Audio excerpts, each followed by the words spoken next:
As drool flows down my shoulder, I realize that I haven't updated you guys on my Pokemon collection. Ready?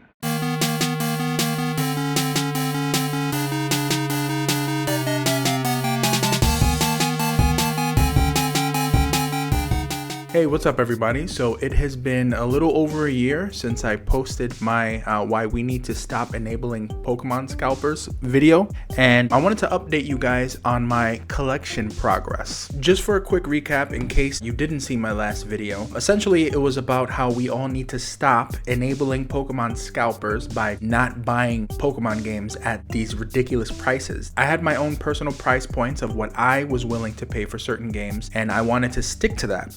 I did need to adjust very slightly to what my price points were, but all in all, I have been very successful, and I wanted to share this with you guys to give you a little bit of inspiration so that you can see that you do not have to pay the prices that you see on eBay if you don't want to pay them. Okay, so this is where we left off at the end of my last video. Right when I was starting my journey, I had gotten red, blue, gold, silver, and crystal along with a berry Game Boy Color for 250 bucks. That and a whole bunch of other games. Alright, then I got Ruby and a Game Boy Advance SP for 100 bucks. I traded a Charizard alt art for this Pokemon Emerald. And I bought 2 copies of Pokemon Black 2, one for 50 and one for 80, and I traded one of them for Pokemon Soul Silver.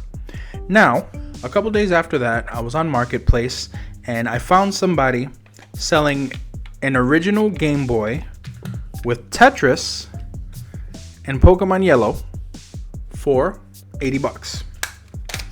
Purchased it. A couple days after that, I was on Craigslist, and this is probably the best deal that I came across in this entire search. Somebody was selling a DS Lite and a DSi XL with 2 copies of Diamond, 2 copies of Pearl, 2 copies of Platinum, another Pokemon Emerald for GBA, Pokemon Fire Red, Pokemon Black, and Pokemon Mystery Dungeon for $300. They were like an hour away on the train, and I jumped on a train and I went straight to them and I purchased that. That was an amazing deal that I could not pass up.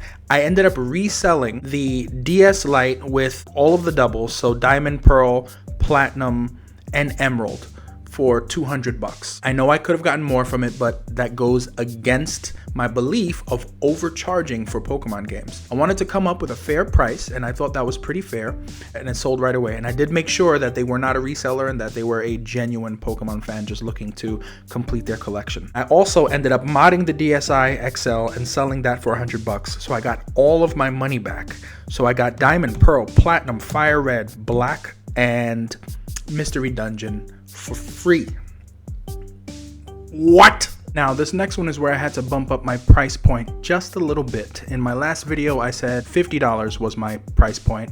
I bumped it up to $60, but I still think it's worth it because the game was only 40 bucks when it came out, and that is Pokemon Leaf Green. Somebody was selling it locally for 80 bucks. I messaged them, asked them if they wouldn't mind dropping it down to 60. They were like, only if you can pick it up today.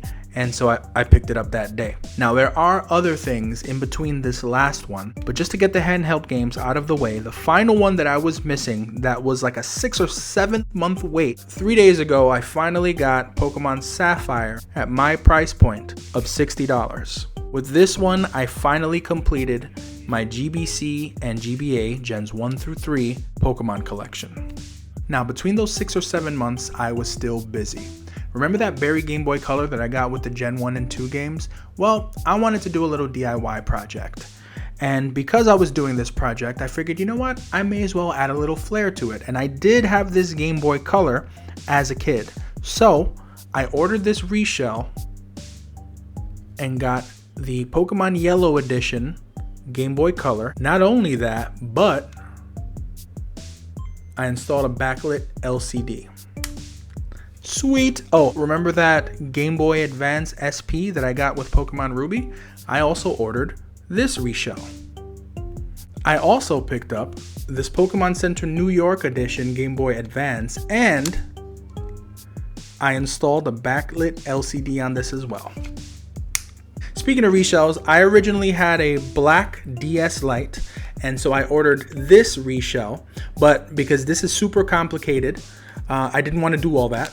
So what I did was just change out this top plate, and boom, my original black DS Lite with a Dialga and Palkia top plate.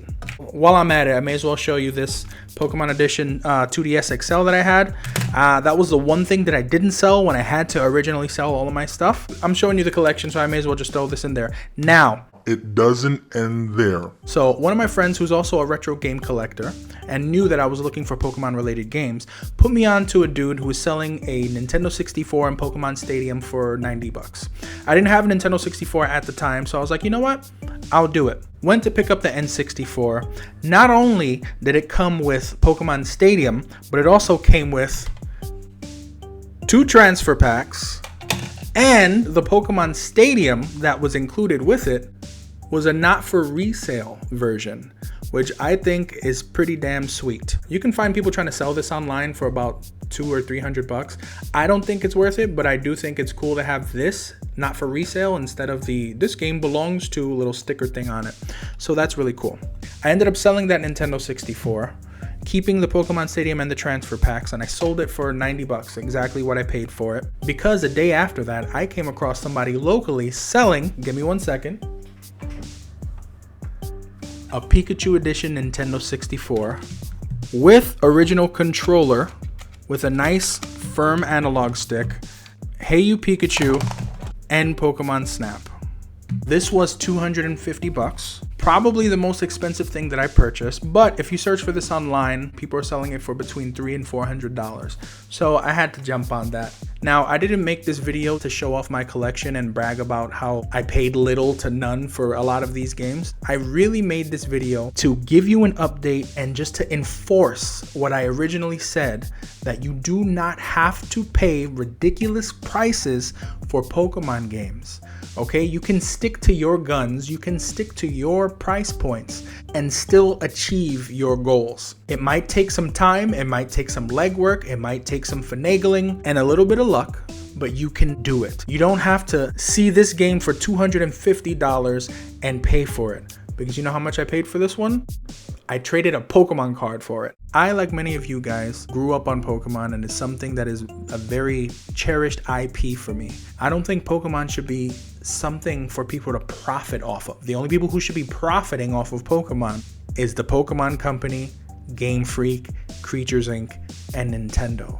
If you guys want me to do another video of tips, tricks, and useful strategies of how you can complete your Pokemon collection at your price point, let me know in the comments. I'll be more than happy to do that for you. I am going back to work. I'm just getting off of paternity leave, but I will definitely try and carve out some time to do that video for you.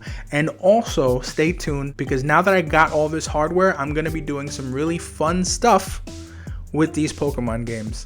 All right, let me know if there's anything specifically you'd like to see. And I think that's it for now. Remember guys, stay vigilant. Do not let the Poke Scalpers win. Get your games at the prices you want to pay for them.